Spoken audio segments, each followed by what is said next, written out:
Boa noite, amigos e amigas. Vamos, então, para mais um vídeo do nosso canal de Escola Teológica Católica. Vamos começar rezando, como a gente faz sempre, para que o Senhor Jesus possa nos acompanhar nesta noite, né? Para que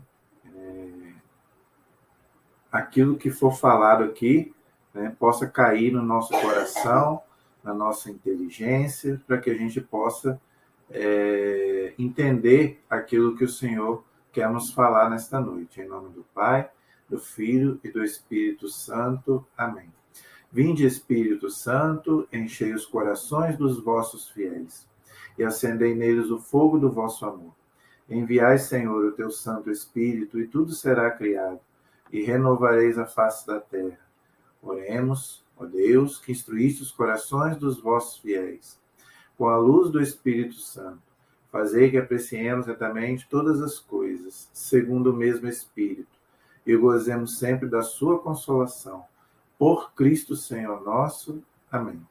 Pedindo também a intercessão de Nossa Senhora, Mãe de Jesus e Nossa Mãe, para que nos acompanhe nesta noite. Ave Maria, cheia de graça, o Senhor é convosco. Bendita sois vós entre as mulheres, e bendito é o fruto do vosso ventre, Jesus. Santa Maria, Mãe de Deus, rogai por nós, pecadores, agora e na hora de nossa morte. Amém. Glória ao Pai, ao Filho e ao Espírito Santo, como era no princípio, agora e sempre. Amém. Nossa Senhora Aparecida, rogai por nós. São José, rogai por nós. Todos os anjos e santos de Deus, rogai por nós. Em nome do Pai, do Filho e do Espírito Santo. Amém. Boa noite, meus irmãos. Espero que todos estejam na santa paz, tá? Que Deus possa abençoar a vida e a noite de cada um de vocês. Bem, hoje nós vamos concluir a terceira parte do vídeo, do áudio, do vídeo que nós estamos gravando sobre a Santa Missa, né? Eu já fiz 2 vídeos explicando o que é o valor da Santa Missa. O primeiro, eu expliquei a parte teológica da missa, tá? O que a tradição da igreja fala, o que a Sagrada Escritura fala, não é? Então, a parte teológica da missa, não é? O segundo vídeo, eu expliquei a missa parte por parte, né? Desde do começo, da entrada, até a bênção final, tá? Então, nós podemos explicar bem detalhadamente, não é? Em dois vídeos, né? As partes, vamos dizer assim, mais importantes da missa, né? Esse terceiro e último vídeo, tá? Eu quero colocar assim mais a parte técnica da missa, não é? O que precisa para celebrar a missa, as vestes, não é? O altar, tudo aquilo, os nomes, né? Tem alguns nomes que os católicos nem sabem o que significa. O que significa aquilo ali? Para que serve na celebração da missa? Então, nós vamos colocar aqui os nomes e a explicação de cada objeto. Claro que eu não vou poder falar tudo, que é muita coisa. Então, eu escolhi aqui o que eu achei mais importante, tá? E eu quero encerrar, né, depois que a gente falar sobre isso, eu quero encerrar colocando mais um pouco daquilo que a Sagrada Escritura fala sobre a Santa Missa desde lá do Antigo Testamento. A missa ela já foi prefigurada no Antigo Testamento, e depois Jesus, né, na última ceia, ele celebra a primeira missa. Mas já no Antigo Testamento já tinha simbologias, como que era, né, a liturgia no Antigo Testamento. Tá? Então eu quero colocar alguns textos bíblicos para a gente ver que desde lá do Antigo Testamento já era celebrada a missa, tá? E depois no Novo Testamento também alguns textos bíblicos, né? Também para reforçar, né? Alguns textos que falam sobre a Santa Missa, tá? E depois eu quero mostrar aqui também aquele livro importantíssimo para nós católicos, né, que foi escrito pelo ex-pastor Scott Hahn, né, e ele se converteu assistindo à missa. E ele, como doutor em Bíblia e em Apocalipse, ele explica, né, a liturgia da igreja com o Apocalipse, né? Então, muita gente não gosta do livro do Apocalipse, porque acha que o Apocalipse fala de fim de mundo, dessas coisas. Não, o Apocalipse não fala só disso, né? O Apocalipse ele foi escrito numa época de perseguição romana, né? Então, o Apocalipse ele tem 3 partes, né? Ele foi escrito para aquela época, né? Porque eles estavam vivendo numa época de perseguição, né? Então, ele fala daquela época, ele fala da igreja, né, da perseguição que a igreja vai sofrer até Jesus voltar, mas que a igreja vai vencer essa perseguição, entendeu? E também fala da segunda vinda de Cristo. Tá? Então, o Apocalipse ele tem 3 finalidades, ele tem 3 partes, vamos dizer assim. Ele não fala só de fim de mundo, não. Ele também fala da parte da liturgia terrestre, que vamos dizer assim, a prefiguração da liturgia celeste, né? Que é celebrada lá no céu e que, né, se Deus quiser, um dia também nós vamos celebrar junto com Jesus, né? Porque nós vamos viver para sempre com Ele. Né? E o Apocalipse fala bem claro sobre isso. Né? Tanto que não vai precisar de templo, não vai precisar de nada disso, porque o próprio Deus já vai ser, né, a nossa luz, e nós vamos prestar a Deus aí o quê? Um louvor, né? Igual a gente faz na missa. Ali, né? Tem a parte do louvor, tem a parte, né, do cordeiro imolado, né? As pessoas que se prostram diante do cordeiro. Isso é o quê? Isso nós vamos fazer, já fazemos aqui e vamos fazer quando Jesus voltar, tá bom? Mas eu quero começar pela parte dos objetos, né? Aquilo que é usado para celebrar a missa, que muita gente não sabe, né? Para que serve aquilo? Então, eu quero colocar aqui os nomes, tá? E depois uma breve explicação sobre cada um deles, ok? Então, é claro que eu não vou poder falar tudo aqui num vídeo de 40 minutos, não tem como a gente falar tudo.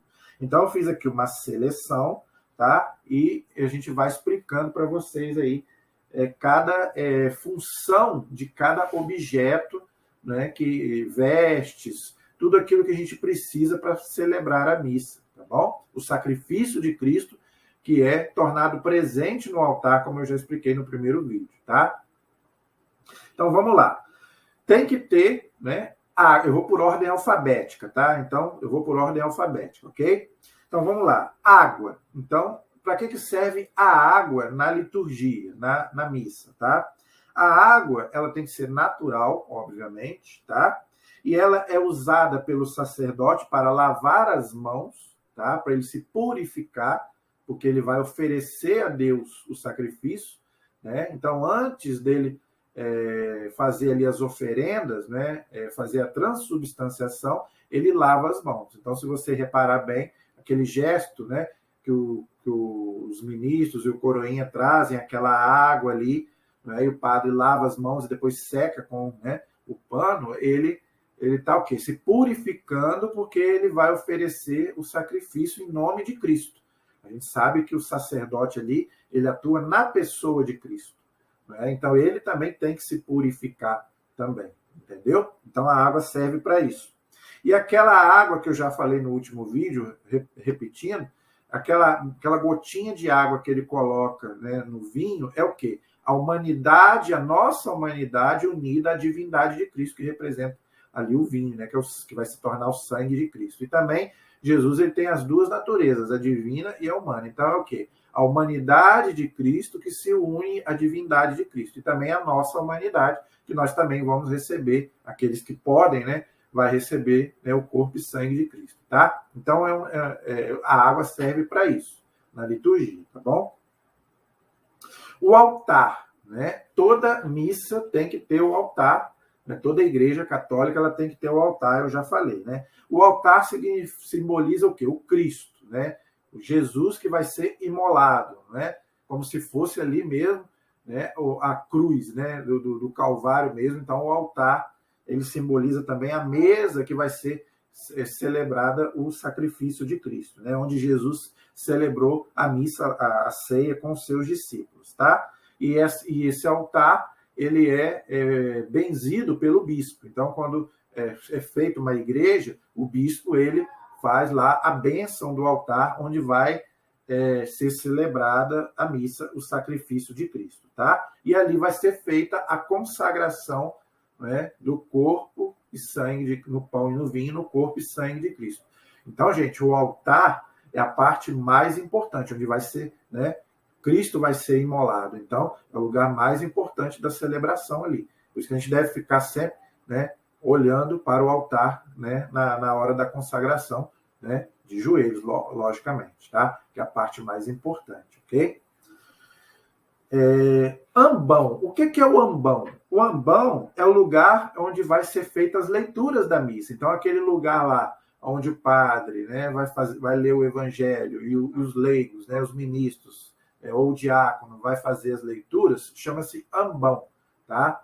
Onde vai ser feita as leituras, né, as 3 ou 4 leituras da missa, tá? Dependendo do dia que vai ser, tá bom? Ali vai ser feitas as leituras, a homilia também pode ser feita ali, mas geralmente os padres fazem ou ali, ou eles também podem ficar ali no meio da igreja, sem problema nenhum, tá? Mas alguns padres fazem ali do ambão mesmo, tá?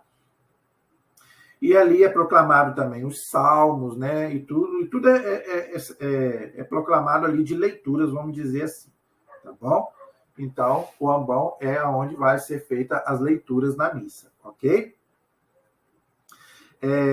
A âmbula. O que é a âmbula? A âmbula é o recipiente para a conservação e a distribuição das hóstias para os fiéis, tá? Então, os ministros e o sacerdote ou diácono que vai distribuir as hóstias já consagradas para o povo, né? Então, eles colocam ali na âmbula, naquele objeto ali que chama-se âmbula, né? Que geralmente, né, é de ouro, né, ou de prata, né? Muita gente pergunta por que tem que ser, né? Tem uns que até brilha, né? Por quê? Porque para Deus tem que ser o melhor, não é, gente? Você não vai colocar coisa ruim para Deus. Para Deus você tem que oferecer o melhor, não é isso?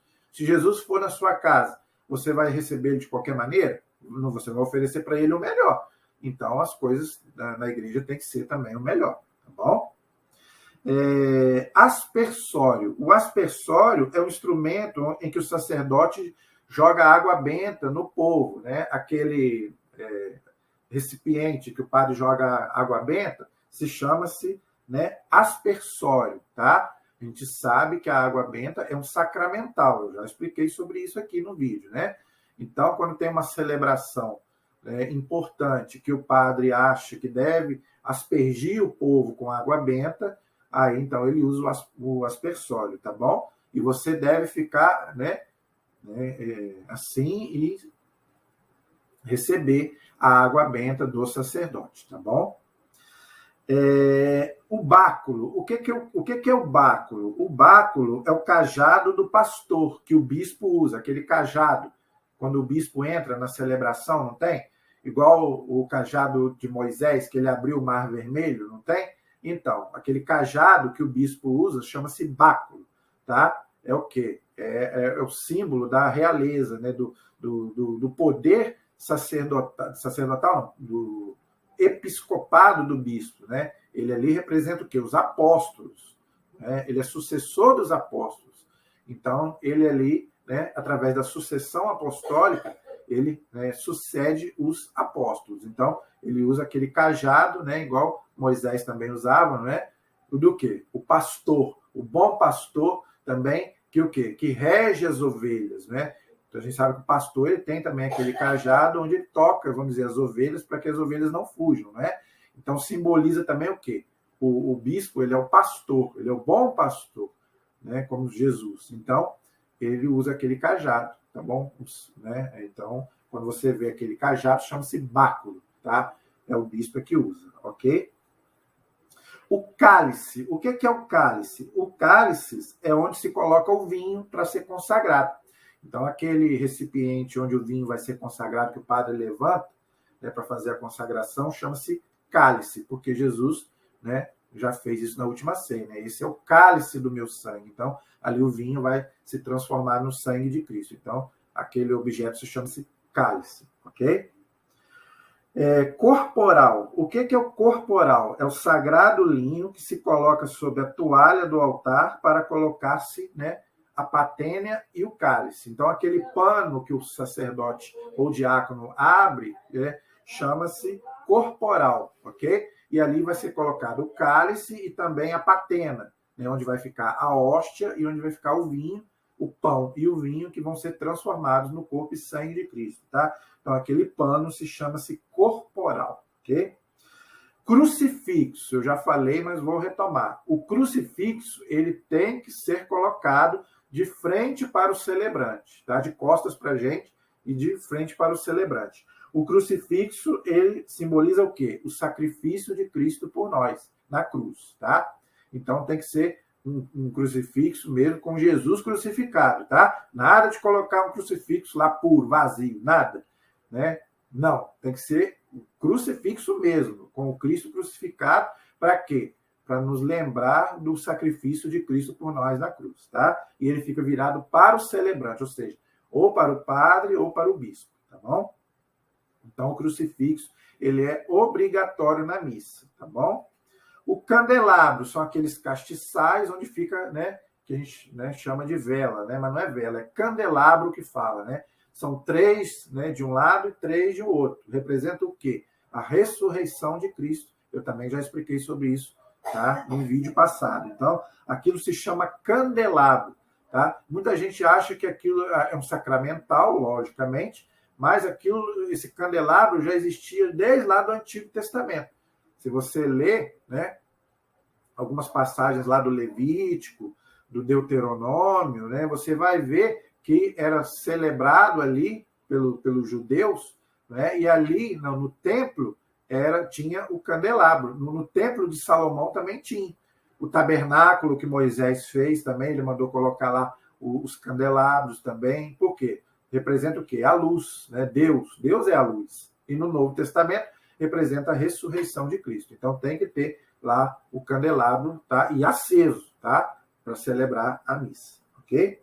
E tem também o círio pascal. O que é o círio pascal? É aquela vela que é acesa na vigília pascal, tá? Então, no sábado santo, né, é celebrado, acendido aquela vela que o padre acende, se chama-se círio pascal. Tá? Aquela vela é totalmente diferente das outras, tá, gente? Aquela vela, ela é feita da cera virgem da abelha, tá? Porque ali representa o quê? O Cristo, né, que ressuscitou, né? Porque vamos celebrar o quê? A ressurreição na Páscoa, tá? Então ele é aceso na vigília pascal, no sábado à noite, e ele fica até Pentecostes, tá? Então ele fica aceso até a festa de Pentecostes, ok? E ele representa o Cristo. E o padre ali escreve, né, Cristo, né, o alfa e o ômega, o princípio e o fim. Tá? Isso aí é quando o padre escreve lá no círio pascal, aquela vela que fica. E, inclusive, né, ela é usada, se tem batismo nessa época, ela é usada também no batismo e outras coisas. Representa o Cristo crucificado. Tá bom? Vamos lá. A estola. O que é a estola, gente? Aqui já é a veste do sacerdote, tá? Do padre. Então, o padre, quando ele vai celebrar a missa, ele coloca a estola. A estola, né, que ele coloca simboliza o quê? O poder sacerdotal que ele tem, entendeu? O poder que ele é o sacerdote, né? Ele está ali para quê? Oferecer a Deus um sacrifício na Santa Missa, entendeu? Então a estola representa o quê? O poder sacerdotal dele, tá? E ele, além da missa, ele usa também na confissão, ele usa também na unção dos enfermos, quando o padre vai dar unção dos enfermos, quando o padre vai dar absolvição na confissão, ele deve usar a estola. Por quê? Ele vai dar o quê? A bênção em nome de Cristo, tá? Como sacerdote de Cristo. Tá? Então é muito importante o padre usar a estola, tá bom? é o símbolo do poder sacerdotal dele, ok? E ela tem várias cores de acordo com o tempo litúrgico, tá? Pode ser verde, ou roxa, né? Ou branca, né? Ou vermelha. São 4 cores da estola do padre, ok? E até o demônio, gente, até para fazer exorcismo, o padre também usa a estola. E o demônio também, ele respeita muito isso, porque ele sabe que o padre ali está atuando em nome de Deus, né? Em nome de Cristo, para expulsar ele. Então, a gente vê, né, sabe que o demônio ele respeita muito isso. Então, o padre deve estar, até o padre exorcista, ele usa a estola para fazer o exorcismo, né? O demônio respeita isso, né? Tanto que quando o padre não usa, ou quando o padre faz o exorcismo de qualquer jeito, ele muitas vezes não consegue tirar o demônio da pessoa. A gente já vê muitos casos disso, né? Porque o demônio sabe, né? O demônio sabe do poder que o padre tem. Ele está atuando ali em nome de Cristo.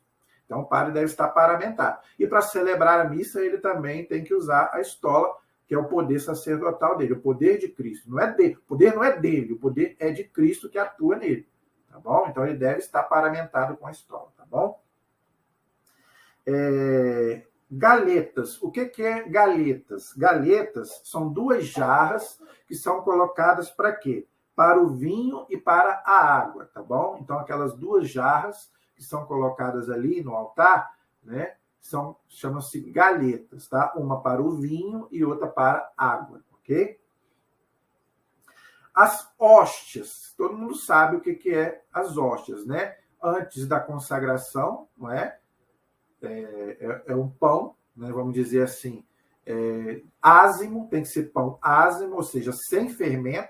Por quê? Porque Jesus, quando celebrou a última ceia, ele celebrou com pão ázimo sem fermento. E a igreja também usa pão sem fermento, ok? Então, as hóstias, existe aquela hóstia maior, que o sacerdote faz a consagração, não é? E também as hóstias menores, que a gente chama de partículas, não é? Aquelas menorzinhas, que é o que a gente recebe quando a gente vai comungar. A gente comunga aquela pequenininha. E aquela maior é a que o padre consagra, não é? Lembra que o padre, aquela grande, né? O padre consagra e depois ele até quebra, né? Às vezes no meio ou até um pedaço dela também. Ele pode tirar um pedaço depois ou ele pode até quebrar ao meio, tá bom? Então, são as 2 formas de hóstias, tá bom? Que depois vai ser consagradas, que eu já expliquei, a transubstanciação vai se transformar no corpo e sangue de Cristo, tá? O incenso. O incenso é aquela resina aromática, né? Extraída de várias plantas para se colocar sob as brasas nas celebrações. Aí se coloca ali naquele objeto chamado turíbio, né? Aquele objeto, né? Que o diácono, ou o coroinha, ou quem for, né? Para fazer a aspersão tem que ser ou diácono ou sacerdote, né? E depois também, né? Então, aquilo chama-se turíbio. E ali é colocado o incenso, que é aquela fumaça que sobe do incenso, é o quê? As nossas orações que sobem até Deus. Tá? Então, quando você vê aquela fumaça subindo, isso está lá no livro do Apocalipse. De onde que a igreja tirou isso? Está no livro do Apocalipse. Tá? Podem ler lá. Se eu não me engano, capítulo 8, versículo 4, fala, né? As nossas orações que sobem até Deus. Né? Tem várias passagens do Apocalipse que falam isso. Né? A liturgia terrestre, né? Se unindo à liturgia celeste. Ou seja, é as nossas orações, né? Que sobem até Deus. Tá bom? Então, esse é o simbolismo do incenso, que é muito importante, tá? Tem gente que usa incenso em casa, tá? Não, esse incenso não é o incenso que nós usamos, tá? Outras religiões também usam, né? Até mesmo seitas, o espiritismo usa, mas não é esse incenso que nós estamos falando, não. Esse incenso é para ser usado na celebração da missa, tá? Então, não tem nada a ver com esses incensos que a gente vê aí, nessas outras seitas aí que a gente vê, não, tá? Ali não, ali é o padre que faz né, incensa o povo, né? E ali a fumaça que sobe é as nossas orações que sobem até Deus, tá bom? A patena eu já falei, onde fica, né, a hóstia, né? Para o padre fazer a consagração, não é? O ostensório é aquele onde fica a hóstia, né? Para a gente fazer a adoração. Ali se chama-se ostensório, tá? Quando a gente vai fazer a adoração do Santíssimo, né? A hóstia fica ali naquele retângulo ali, ou quadrado, não sei. Então, aquilo ali chama-se ostensório, ok? Objeto que serve para expor a hóstia consagrada e a adoração dos fiéis para se dar a bênção eucarística, ok? Então, muita gente também pergunta, né? Como é que chama aquilo ali? Aquilo ali chama-se, né, ostensório, ok? Então, a hóstia fica ali dentro, já consagrada, né? Então, ali já não é mais o pão, ali já é o corpo de Cristo, por isso que a gente faz a adoração. Se fosse um pão comum, a gente não podia fazer a adoração. Então, se a gente faz a adoração, é porque ali é o corpo de Cristo. Corpo, sangue, alma e divindade. Então, aquilo ali chama-se ostensório, tá bom? O turíbio eu já falei, que é onde, né, coloca o incenso, né? O presbitério, né? O presbitério é o espaço ali ao redor do altar, não é? Onde vai se celebrar, né, o sacrifício da missa. Então, né, a mesa onde vai ser celebrada é o altar, né? E ali do lado, onde ficam os ministros, o diácono, né?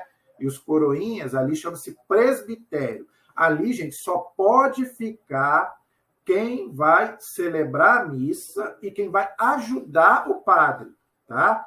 Então, nós, leigos, não podemos subir no presbitério durante a missa. Depois da missa, tudo bem, né? Agora, na hora da celebração da missa, só pode subir para o presbitério quem está celebrando ou ajudando o padre na celebração, tá? Então, nós, leigos, não podemos, né, ir até lá, né, nesse período, ok?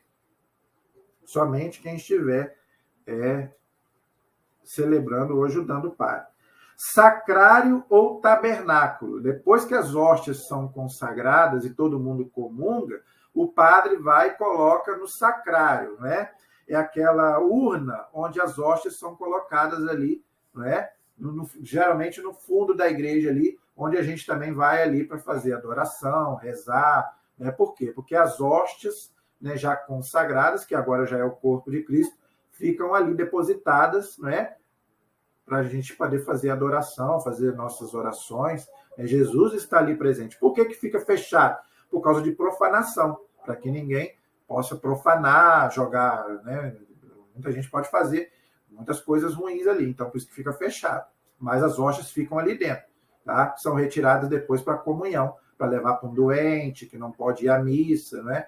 Então, elas ficam ali no que a gente chama de sacrário ou tabernáculo. No Antigo Testamento, se chamava tabernáculo, né? Agora, para nós, se chama-se sacrário, tá bom? Mas falar tabernáculo também não está errado, não, tá? A casula é outra veste do sacerdote. A estola, né, é aquilo que ele coloca, né, no pescoço, né, e fica, né, de um lado e de outro. Isso é a estola. E a casula, né, é aquela parte maior, aquele pano maior que o padre usa, né? Que popularmente a gente chama de batina, vamos dizer assim, não é? Então, antigamente chamava-se batina, né? Hoje se fala casula, vamos dizer assim, tá bom? O padre também não pode celebrar a missa sem a casula, ok? Então, o padre ele tem que estar todo paramentado para celebrar a missa, ok? Capa pluvial. O que é a capa pluvial? É aquela capa longa que, né, o padre coloca quando ele vai dar a bênção do Santíssimo, né? Quando o Santíssimo está ali, né, que a gente está fazendo a adoração, que o padre vai dar a bênção do Santíssimo, aquilo ali chama-se capa pluvial. Por quê? Respeito, né? Inclusive, o padre, ele pega, né, é grande, né? O pano é grande, então ele coloca, inclusive, nas mãos para não pegar no Santíssimo, né? Então, muita gente, às vezes, fica tocando no Santíssimo, né? O padre não toca, né? Em respeito ao corpo de Cristo, né? Então, ele próprio não toca. Então, eu penso que a gente também não deveria tocar, né? A gente deve só mesmo fazer a adoração, a reverência, né? O sinal da cruz que seja, mas tem gente que toca. Eu, né, prefiro não tocar no Santíssimo, né? Se nem o padre, né, que representa o próprio Cristo, não toca, né? Por respeito ao corpo de Cristo, eu penso que a gente não deveria tocar no Santíssimo, tá bom? Então, aquele pano ali significa capa pluvial, tá bom? O símbolo, né, é aquela parte que é amarrada na cintura do padre. Isso aí simboliza o quê? O Cristo que é amarrado, não é? Lá, né, quando Jesus foi levado para ser crucificado, ele foi amarrado, né? Então, quer dizer, então, aquilo ali simboliza, né? Antigamente se falava em silício, né? Mas hoje não se usa mais, né? Por quê? Porque antigamente era se usado como penitência, só que machucava, né? O silício machucava às vezes, então a igreja aboliu o silício. Então hoje o padre usa, né, o símbolo, né, aquele cordão que prende, né, a roupa do sacerdote, tá? Então ele deve usar também. A dalmácita é a veste do diácono, tá? Então o diácono, né, ele usa, né, aquela veste assim transversal assim, que chama-se dalmácia, tá? Então, ela é colocada entre a estola e a alva, tá bom?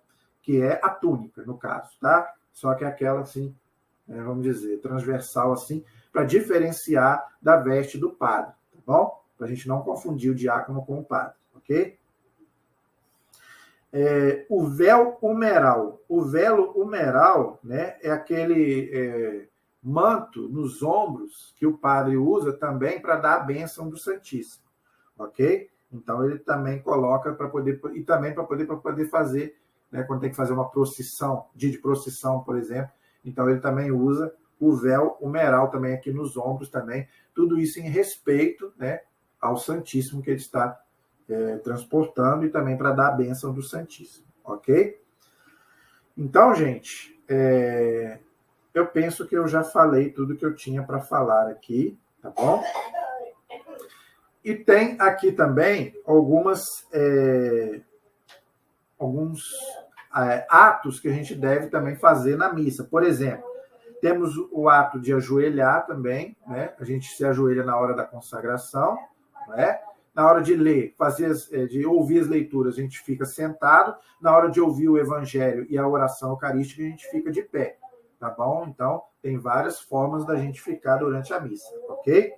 E tem a genuflexão também. A genuflexão é o ato de dobrar o joelho como uma vez só, tá? Então a gente dobra um joelho só, isso chama-se genuflexão, tá bom? E quando a gente passa também em frente ao altar, a gente deve fazer também, né, a vênia, a reverência, por quê? Porque Jesus está presente ali no altar, não é? Então a gente deve fazer a vênia, assim, entendeu? Então, toda vez que a gente passa diante do altar, a gente deve fazer a vênia, porque o Cristo, né, o altar ali representa o próprio Cristo, que está presente ali, tá bom? Então, a gente deve fazer essa vênia que a gente chama, ok? E no Santíssimo, a gente pode fazer a genuflexão ou a adoração, aí com os dois joelhos, tá? A mitra. O que é a mitra? A mitra é aquele chapéu de duas pontas que o bispo coloca, né? Aquilo se chama-se mitra, ok? O bispo usa para as celebrações. Então, quando ele vai celebrar, por exemplo, o crisma, ou mesmo a missa junto, então ele usa a missa, tá? Diferente do solidel. O solidel é aquele que o Papa também usa, tá? Aquele menorzinho. Aquele é o solidel, tá? E a mitra é aquele assim, que o bispo, aquele chapéu que o bispo usa, chama-se mitra, tá? E o solidel é aquele menorzinho, que o Papa também usa, tá bom? Então, gente, e o que é, e para se fazer vamos dizer, a hóstia e o cálice, eu já falei, não é? A hóstia tem que ser pão, né, puro, ázimo, não é? Sem fermento, e o vinho tem que ser puro da uva, tá? Não pode se misturar nada do vinho, ok? Porque tem que ser a mesma coisa que Jesus celebrou lá na última ceia. Então, Jesus celebrou o pão sem fermento, pão ázimo, e o vinho da uva, tá? Então, a igreja faz a mesma coisa que Jesus fez, tá? Na última ceia, o pão e o vinho, ok? Então, eu penso que deu para a gente aprender um pouco sobre, né, esses objetos que são usados na missa, né, a roupa do sacerdote, né, tudo aquilo que a gente precisa. Tem mais coisas, tá? mas eu coloquei aqui, fiz um resumo das coisas mais importantes para a gente poder colocar aqui para vocês aprenderem. Tá? Mas eu penso que o mais importante é isso. Qualquer dúvida, pergunta, vocês deixam aí, ok? Então, eu quero encerrar esse vídeo mostrando para vocês esse livro aqui. Ó, O Banquete do Cordeiro, olha, é o nome do livro. O Banquete do Cordeiro é o nome do livro. Tá? O autor dele é o Scott Hahn, que foi pastor protestante há muitos anos nos Estados Unidos, e ele se converteu assistindo à missa. Então, o título do livro é O Banquete do Cordeiro, a missa segundo um convertido. Ou seja, ele se converteu assistindo à missa. Por quê? Porque ele é teólogo, né? E ele é doutor, ele fez doutorado em Bíblia. E ele é doutor em Apocalipse, no último livro da Bíblia. Então, como ele já conhecia a Bíblia, conhecia o Apocalipse, e ele assistiu à missa, ele falou, nossa, mãe, eu estou aqui, né, estudando o Apocalipse, vamos dizer assim, assistindo à missa, entendeu? Então, eu quero colocar aqui um pouquinho daquilo que está no livro, que ele explica também, não é? E um pouquinho do que está também lá desde o Antigo Testamento, que a gente já tem alguns pontos parecidos com a missa, tá? Que era celebrado lá, né, desde lá do Antigo Testamento e depois também no Novo Testamento. Então a gente vai ver aí, né, que não é uma coisa, né, que é celebrada agora, não. É uma coisa que já vem lá de trás, tá? Então eu quero deixar aqui alguns textos para vocês depois, se quiserem ler em casa. Por exemplo, Hebreus capítulo 9, versículo 21. Hebreus capítulo 9, versículo 21 diz assim: Moisés aspergiu com sangue a tenda e todos os utensílios do culto. Olha aí. Isso está lá em Hebreus capítulo 9, versículo 21. Vou repetir. Moisés aspergiu com sangue a tenda e todos os utensílios do culto. Tá? Então, ali você vê, né, Moisés oferecendo a Deus, vamos dizer assim, né, o sangue do cordeiro, né, que depois que o cordeiro nós sabemos que é Jesus. Então já simbolizava o sacrifício de Cristo que nós perpetuamos em toda a missa, tá? Lucas 1, 23. Lucas, capítulo 1, versículo 23. Completados os dias do seu ministério, né, Zacarias, que era sacerdote, voltou para sua casa. Lucas, capítulo 1, versículo 23. Então, Zacarias, ele era sacerdote, uma vez por ano, ele oferecia a Deus o sacrifício de reparação pelos pecados, né, do povo, tá? Que hoje para nós é o quê? É a Santa Missa, tá bom? Atos, capítulo 13, versículo 2. Atos, capítulo 13, versículo 2. Celebravam-se eles, os primeiros discípulos, a liturgia em honra do Senhor, ou seja, a missa, né? Em honra do Senhor. Atos, capítulo 13, versículo 2, tá bom? E tem outros textos também que eu já até coloquei aqui na última aula, né? Sobre a questão da fração do pão. Você vai ver aí muitos outros textos sobre a missa. E agora eu quero colocar alguns textos do Apocalipse, que é o que Scott Hahn coloca no livro dele, né? Então eu quero colocar alguns textos do livro do Apocalipse que simbolizam, né, o nosso ritual que a gente faz em toda a missa, tá? Então, eu vou colocar aqui alguns textos para a gente poder entender, né, a relação que o Scott Hahn fez entre a missa e o Apocalipse, tá bom?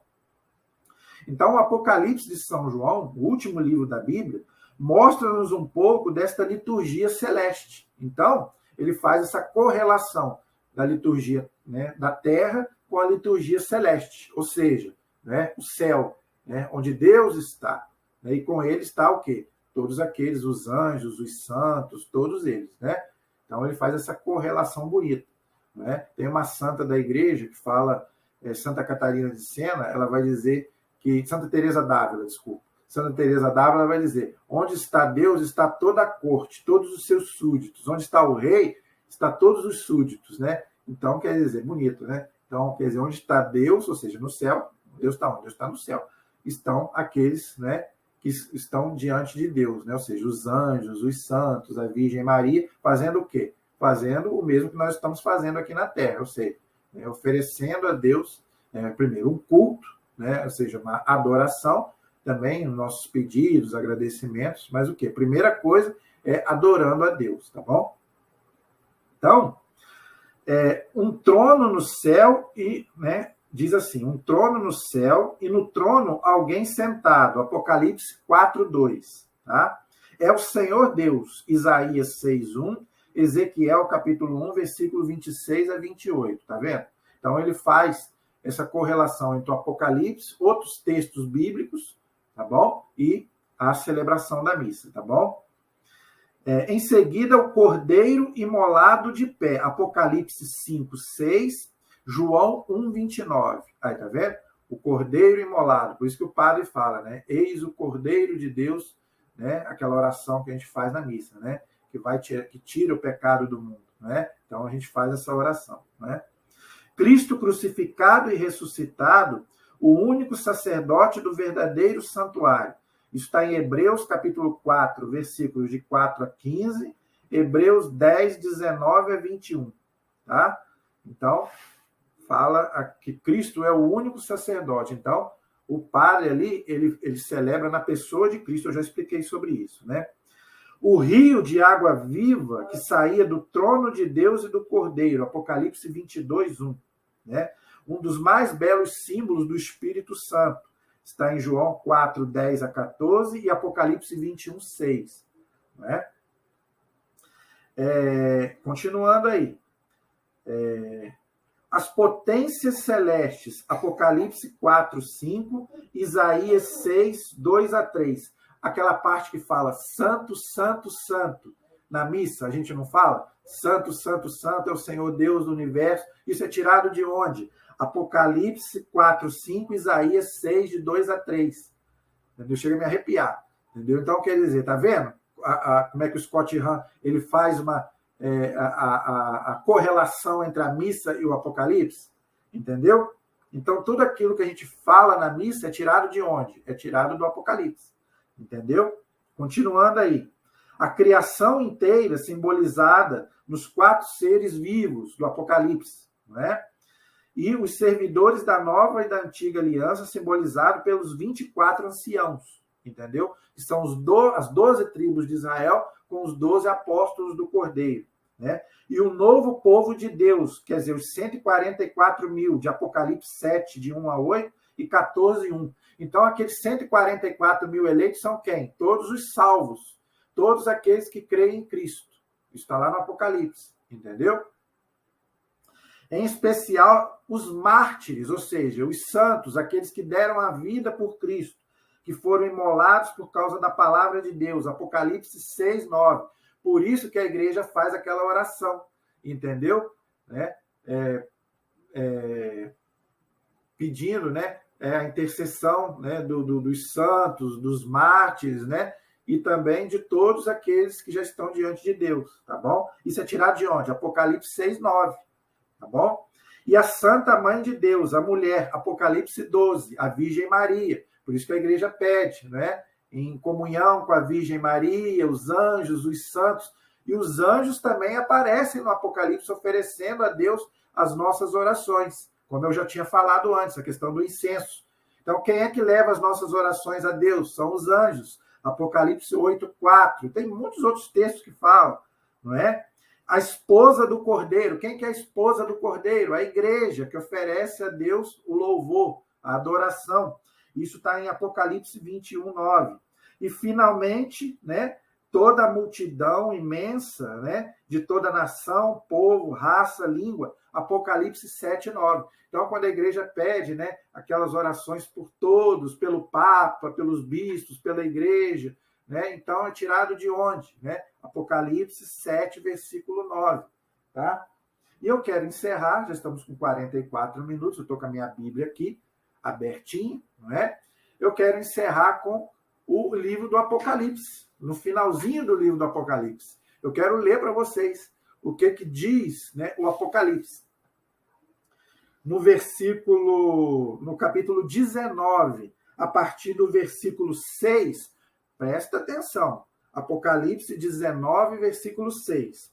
Ouvi depois o rumor de uma grande multidão, semelhante ao fulgor de águas torrenciais e ao ribonar de fortes trovões, aclamando. Presta atenção. Aleluia. Olha aí. Porque o Senhor, o Deus Todo-Poderoso, passou a reinar. Alegremos-nos e exultemos. Isso é peculiar para você? Você já ouviu isso na missa? O aleluia que a gente reza na missa, não é? Já falei do santo, santo, santo, agora aqui fala do aleluia e fala alegremos-nos e exultemos. Lembra dessa parte da missa? Alegremos-nos e exultemos. Demos glória a Deus. Olha aí, na oração eucarística. Né? Damos glória a Deus. É nosso dever e nossa salvação. Isso te lembra alguma coisa? Olha de onde que é tirado. Chega a me arrepiar. Porque estão para realizar as núpcias do Cordeiro. O que é as núpcias do Cordeiro, gente? A igreja com Cristo. Ali nós somos igreja. Então, a igreja da terra com a igreja do céu. Entendeu o que o Scott Hahn explica? A igreja do céu, na Santa Missa, da terra, na missa, se une à igreja do céu. Entendeu? Qual a importância da celebração para nós? Sua esposa já está pronta. Concederam-lhe vestir-se com linho puro, resplandecente. O que quer dizer isso? Que a gente tem que estar purificado, tem que estar sem pecado. Por isso que no começo a gente faz o ato penitencial. Que a gente tem que estar sem pecado para celebrar o sacrifício de Cristo e receber o Cristo, não é? Pois o linho representa a conduta justa dos santos. Olha aí, Apocalipse 19, versículo 8. Versículo 9. A seguir, disse-me, escreve, felizes aqueles que foram convidados para o banquete das núpcias do Cordeiro. Isso é familiar para você? O que o padre faz? Fala em toda a missa, quando ele pega a hóstia, felizes os convidados para a ceia nupcial do Cordeiro. Né? Eis o Cordeiro de Deus que tira o pecado do mundo. Meu Deus do céu, de onde que é tirado isso? Apocalipse 19, versículo 9. Então, você, quando vai à missa, você está diante do Apocalipse. Tá? Eu estou provando para você, eu não estou inventando nada. Estou colocando aqui, você que vai à missa, escuta o que o padre está falando e lembra das passagens que eu coloquei aqui. Leia depois, ou compre o livro Scott Hahn, que ele vai te explicar melhor do que eu estou explicando. Ele, como doutor em Bíblia, né? Ele é doutor em Bíblia, coisa que eu não sou. Ele vai te explicar direitinho o que é a missa e o que é o Apocalipse. Entendeu? E acrescentou, essas são verdadeiras as palavras de Deus. Caí a seus pés para adorá-lo. Então, aí depois a gente vai fazer o quê? Adoração, não é? Vai receber o Cristo e aí vai fazer aquilo que eu falei, ação de graças, não é? Vai fazer adoração, vai fazer seus pedidos e agradecimentos a Deus, como está aqui no livro do Apocalipse. E para encerrar, né? Apocalipse, capítulo 22, versículo 20, diz assim, aquele que atesta estas coisas diz, sim, venho em breve, amém. Vem, Senhor Jesus. Isso também nós falamos em toda a missa. O padre e nós também. Nós não falamos? Né? Proclamamos, Senhor, a vossa morte, né? E proclamamos a vossa ressurreição. Vinde, Senhor Jesus. Da onde que é tirado isso? Apocalipse, capítulo 22, versículo 20. Por quê? É a esposa, a igreja que pede. Vem, Senhor Jesus. Então, toda a missa, nós pedimos para que Jesus venha o mais rápido possível. Né? Por quê? Para a gente poder celebrar com ele as núpcias do Cordeiro. Que aqui a gente celebra, né, vamos dizer assim, espiritualmente, não é? Mas agora, quando a gente estiver diante dele, como os anjos e os santos no céu, aí não, aí nós vamos estar, né, vamos celebrar realmente, fisicamente, junto com Jesus, a comunhão com Deus para sempre. Amém, gente? Então, eu espero que vocês tenham gostado, que vocês tenham entendido e que vocês tenham amado mais a nossa celebração. Eu penso que agora, quando você for para a missa, você não vai de qualquer jeito. E você vai ter gosto de participar, porque você vai ver que não é uma coisa inventada pela igreja, não é? 2000 anos que a gente faz, né? Por isso que muita gente não gosta, né? Mas não muda, mas não vai mudar. Vai mudar o quê? Não tem que mudar nada, entendeu? Aquilo que Jesus revelou, que Deus revelou, Não tem que mudar nada. É nós que temos que nos adaptar às coisas de Deus, não Deus adaptar às nossas coisas. Amém? Bem, então espero que vocês tenham gostado. Peço a vocês mais uma vez aí o like de vocês, que vocês possam passar para outras pessoas, para que muita gente possa ter. Né? Eu estou muito feliz porque, graças a Deus, estamos tendo bastante visualizações aí, os nossos inscritos aumentaram bastante, mas que a gente possa passar para outras pessoas, para que mais católicos possam absorver essa maravilha que é a nossa fé de 2000 anos. Não é uma fé de 500 anos, né, 400, 200, 100 anos. Tem 2000 anos. Amém? A nossa proteção está no nome do Senhor, que fez o céu e fez a terra. Estivemos e permaneceremos sempre unidos, em nome do Pai, do Filho e do Espírito Santo. Amém. Que Deus abençoe a todos. Até o nosso próximo vídeo, se Deus quiser.